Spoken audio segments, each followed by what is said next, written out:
श्रद्धाचं एकाच काय मन भागत नाही, ती म्हणते हे झालं तर परत डबल करू.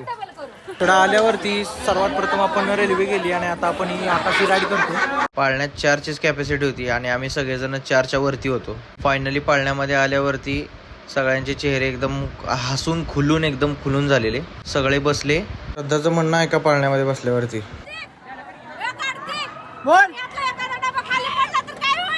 डायरेक्ट मरल. आकाशी पाळण्यात बसल्यावर थोडस भीती वाटत. पाळण्यावरती गेल्यावरती वरती काही शॉट्स भेटले जे मी कलेक्ट केले. काहीच भीती वाटत नाही, काहीच. मोबाईल खाली पडला तर मला भीती वाटेल, पण तुमचा भाऊ आकाशी पाळण्यामध्ये बसल्यावरती एकदम फुल ॲटिट्यूड मध्ये. आपण कशालाच घाबरत नाही. तोफ, पिस्तूल, रणगाडा आपण कशालाच घाबरत नाही. नंतर झिप राईड मध्ये आल्यानंतर इथं काही फॅन्स भेटले. मी त्यांना म्हटलं की माझा ऑटोग्राफ मी तुम्हाला नंतर देईल, तुम्ही आता एन्जॉय करा. असे करून मी तुमचा भाऊ बसला या झिप राईड मध्ये आणि टायगर दादाला ही भीती वाटत होती. त्यामुळे म्हटलं की काही टेन्शन घेऊ नका, माझ्यासोबत बसा तुम्ही, तुमचा भाऊ कशालाच घाबरत नाही. या इथल्या प्रत्येक राईड इतक्या खतरनाक आहेत की आपण आपल्या सेफ्टीवरती गेलं पाहिजे. कारण आम्ही इथे गेल्यावरती एक असा इन्सिडेंट झाला मी तुम्हाला सांगू शकत नाही. एन्जॉय करा पण आपली मर्यादा राखून.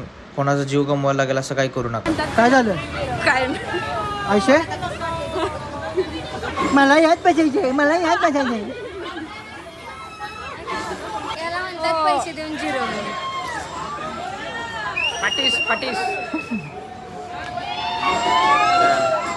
काही कारणास्तव अजय दादा बसलेच नाहीत, त्यामुळे अजय दादाच्या चेहऱ्यावरचा लुक